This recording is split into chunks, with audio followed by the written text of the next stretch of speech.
నక్సల్స్ పై ఆఖరి పోరాటం సన్నాహాలు ముమ్మరం చేసిన కేంద్రం ఛత్తీస్గఢ్కు అదనంగా 4000 బలగాలు 4 సిఆర్పిఎఫ్ బెటాలియన్ల తరలింపు ఆపరేషన్ ప్రహార్లో పుంజుకోనున్న వేగం అంటూ ఒకరి చూస్తాను. సో ఒకసారి దీని గురించి కూడా మనం చదువుదాం.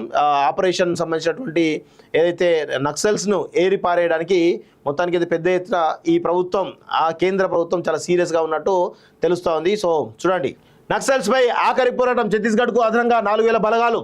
ఛత్తీస్గఢ్లో నక్సలిజాన్ని అంతం చేస్తామని కంకణ కట్టుకున్న కేంద్ర ప్రభుత్వం ఆదివారం మరో కీలక నిర్ణయం తీసుకుంది. జార్ఖండ్లోని 3 బెటాలియన్లు, బీహార్లోని 1 పటాలానికి చెందిన సిఆర్పిఎఫ్ బలగాలను ఛత్తీస్గఢ్లోని బస్తర్ రీజియన్కు తరలించాలని నిర్ణయించింది. ఈ 4 బెటాలియన్లకు చెందిన 4000 మంది సిఆర్పిఎఫ్ జవాన్లు ఇప్పటికే 40కి పైగా ఫార్వర్డ్ ఆపరేటింగ్ బేస్ ఎఫ్ఓబీలను ఏర్పాటు చేసుకుని యాంటీ నక్సల్స్ ఆపరేషన్లో కీలక భూమిక పోషిస్తున్నటువంటి సిఆర్పిఎఫ్ కోబ్రా బలగాలతో కలిసి ఆపరేషన్ ప్రహార్లో పాల్గొంటారని ఉన్నతాధికారులు తెలిపారు. మావోయిస్టులకు కంచుకోటగా బస్తర్ రీజియన్లోని 10 జిల్లాలు ఉండేవి. గడిచిన 4 ఏళ్లలో ఆ సంఖ్య 7 జిల్లాలకు పరిమితమైంది. గడిచిన 8 నెలల కాలంలో వేర్వేరు ఎన్కౌంటర్లో 153 మంది నక్సల్స్ అంతమందుగా మావోయిస్టులు కంచుకోటగా పేరున్న అబుజ్మడ్ అడవుల్లోకి కూడా బలగాలు చొచ్చుకెళ్లాయి. ఇటీవల కాంకేర్ జిల్లా పోలీసులు నిర్వహించిన ఆపరేషన్లో అబుజ్మడ్ ప్రవేశ ప్రాంతంలో జరిపిన కాల్పుల్లో 17 మంది నక్సల్స్ మృతి చెందారు. కొత్త బలగాలతో మరింత బలం అంటూ చూస్తా ఉన్నాం. ఇప్పటికే ఛత్తీస్గఢ్ అడవుల్లో సిఆర్పిఎఫ్, బిఎస్ఎఫ్, జిల్లాల స్థాయిలో ఉండే డిఆర్జీ, ఏఆర్ బలగాలు ఇలా 60,000కు పైగా జవాన్లు, కానిస్టేబుల్ నక్సల్స్ ఆపరేషన్లో పాల్గొంటున్నారు. కొత్తగా వస్తున్న 4000 మంది సిఆర్పిఎఫ్ జవాన్లు కూడా యాంటీ నక్సల్ ఆపరేషన్లో సుదీర్ఘ అనుభవం ఉన్నవారేనని ఉన్నతాధికారులు చెబుతున్నారు. కొత్తగా వచ్చే 4000 బలగాలతో పాటు డాగ్ స్క్వాడ్స్, డ్రోన్లు, అధునాత కమ్యూనికేషన్ సెట్లు ఉంటాయి. 2026 టార్గెట్ నేపథ్యంలో వీలైనంత త్వరగా దట్టమైన అడవుల్లోనూ హెలిప్యాడ్లు, రోడ్ల నిర్మాణం పూర్తి చేయాలని కేంద్ర రాష్ట్ర ప్రభుత్వాలు సంకల్పించాయి అని అధికార వర్గాలు తెలిపాయి. అయితే 2005లో ఆపరేషన్ గ్రీన్ హ్యాండ్ ప్రారంభమైనప్పటి నుంచి తాజా ఆపరేషన్ ప్రహార్ వరకు బలగాల వైపు కూడా భారీగానే ప్రాణనష్టం ఉందని, హెలిప్యాడ్లు, రోడ్ల ఏర్పాటుతో ఇప్పుడు ఆ నష్టాన్ని నివారించవచ్చని విశ్రాంత సిఆర్పిఎఫ్ అధికారి ఒకరు తెలిపారు. ప్రస్తుతం ఛత్తీస్గఢ్లో భారీ వర్షాలు కురుస్తున్నాయి. బలగాలు మాత్రం వీటినేమీ లెక్క చేయకుండా అడవుల్లో ముందుకు సాగుతున్నాయి. వర్షాకాలంలో నక్సల్స్ కదలికలు ఎక్కువగా ఉండవని, షెల్టర్ జోన్లలో దాచుకుంటారని, వారిని గుర్తించేందుకు ఇదే సమయమని ఛత్తీస్గఢ్ పోలీసులు చెబుతున్నారు.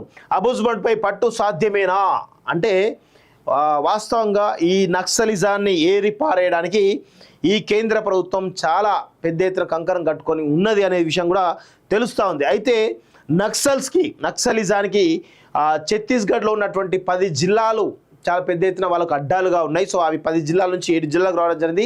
7 జిల్లాల నుంచి ఇంకొక 2 జిల్లాలు కూడా క్లీన్ అయిపోవడం జరిగింది. సో మొత్తానికైతే 5 జిల్లాలను జల్లెడబట్టేందుకు చాలా పెద్ద ఎత్తున బలగాలు, సిఆర్పిఎఫ్, బిఎస్ఎఫ్ అన్ని బలగాలు కూడా మొత్తానికి పెద్ద ఎత్తున కూమింగ్ చేస్తూ నక్సల్స్ ఎవరైతే ఉన్నారో వాళ్ళని ఎన్కౌంటర్ చేసేందుకు కూడా, రూపుమాపేందుకు కూడా కేంద్ర ప్రభుత్వం కంకణం కట్టుకొని పనిచేస్తూ ఉన్నట్టు చాలా స్పష్టంగా తెలుస్తూ ఉంది. ఛత్తీస్గఢ్ బలగాలు తెలంగాణకు చెందిన గ్రేహౌండ్ సాయం లేకుండానే ఇటీవల అబుజ్మడ్లో భారీ ఆపరేషన్ నిర్వహించిన విషయం తెలిసిందే. నక్సల్స్ కంచుకోట అయిన అబుజ్మడ్లోకి ప్రవేశించి ఆపరేషన్ నిర్వహించడం ఇదే మొదటిసారి. అయితే నారాయణపూర్, బీజాపూర్, దంతెవాడ జిల్లాల్లో 4000 చదరపు కిలోమీటర్ల మేర అబుజ్మడ్ అడవులు విస్తరించాయని విశ్రాంత అధికారులు చెబుతున్నారు. ఇక తెలంగాణ ఛత్తీస్గఢ్ సరిహద్దులోని కొండపల్లి కూడా పోలీసులకు సవాల్గా ఉంది. ఈ ప్రాంతంలో సిఆర్పిఎఫ్ చెందిన 7 క్యాంపులు ఉన్నాయి. తెలంగాణ క్యాడర్కు చెందిన కీలక మావోయిస్ట్ నేతలు కొండపల్లిలోనే ఉన్నట్లు పోలీసులు భావిస్తున్నారు. కొండపల్లి వెళ్లడం మాత్రం ప్రాణాలతో చెలగాటమనే అభిప్రాయాలు సిఆర్పిఎఫ్ వర్గాలు వ్యక్తమవుతున్నాయి. ఈ ప్రాంతం చుట్టూ మావోయిస్టుల మందుపాత్రలు అమర్చారని, ఎక్కడికక్కడ బాబీ ట్రాప్లను ఏర్పాటు చేశారని చెబుతున్నారు.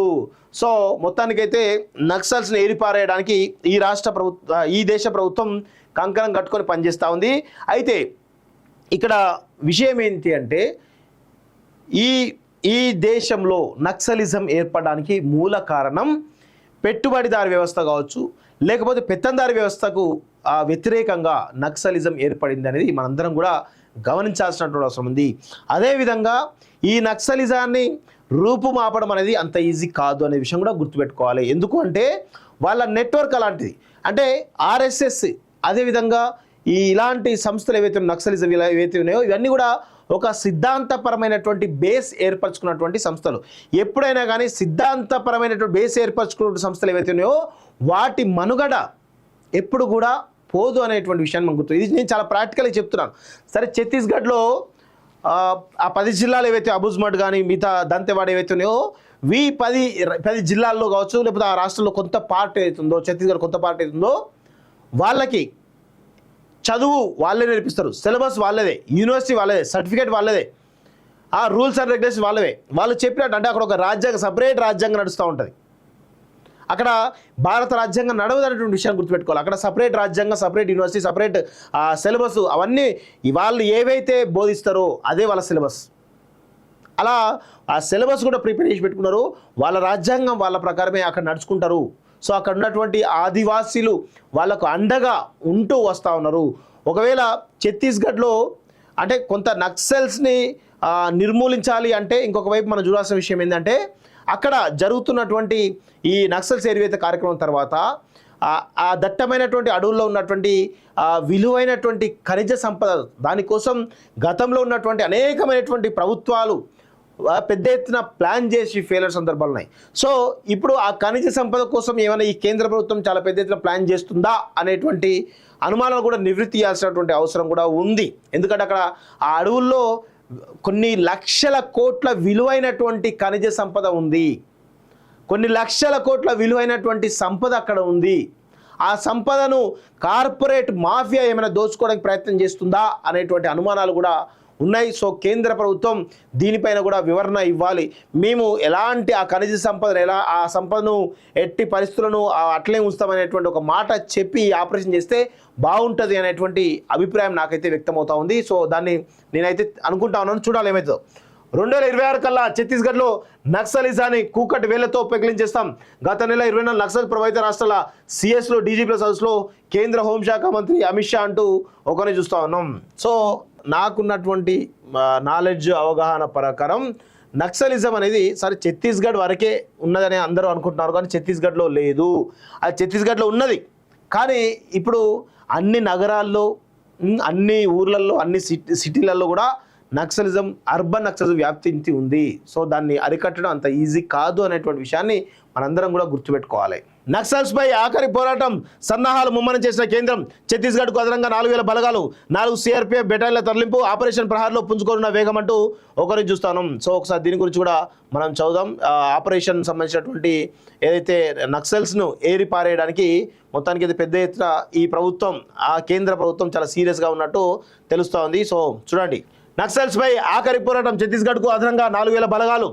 ఛత్తీస్గఢ్లో నక్సలిజాన్ని అంతం చేస్తామని కంకణ కట్టుకున్న కేంద్ర ప్రభుత్వం ఆదివారం మరో కీలక నిర్ణయం తీసుకుంది. జార్ఖండ్లోని 3 బెటాలియన్లు, బీహార్లో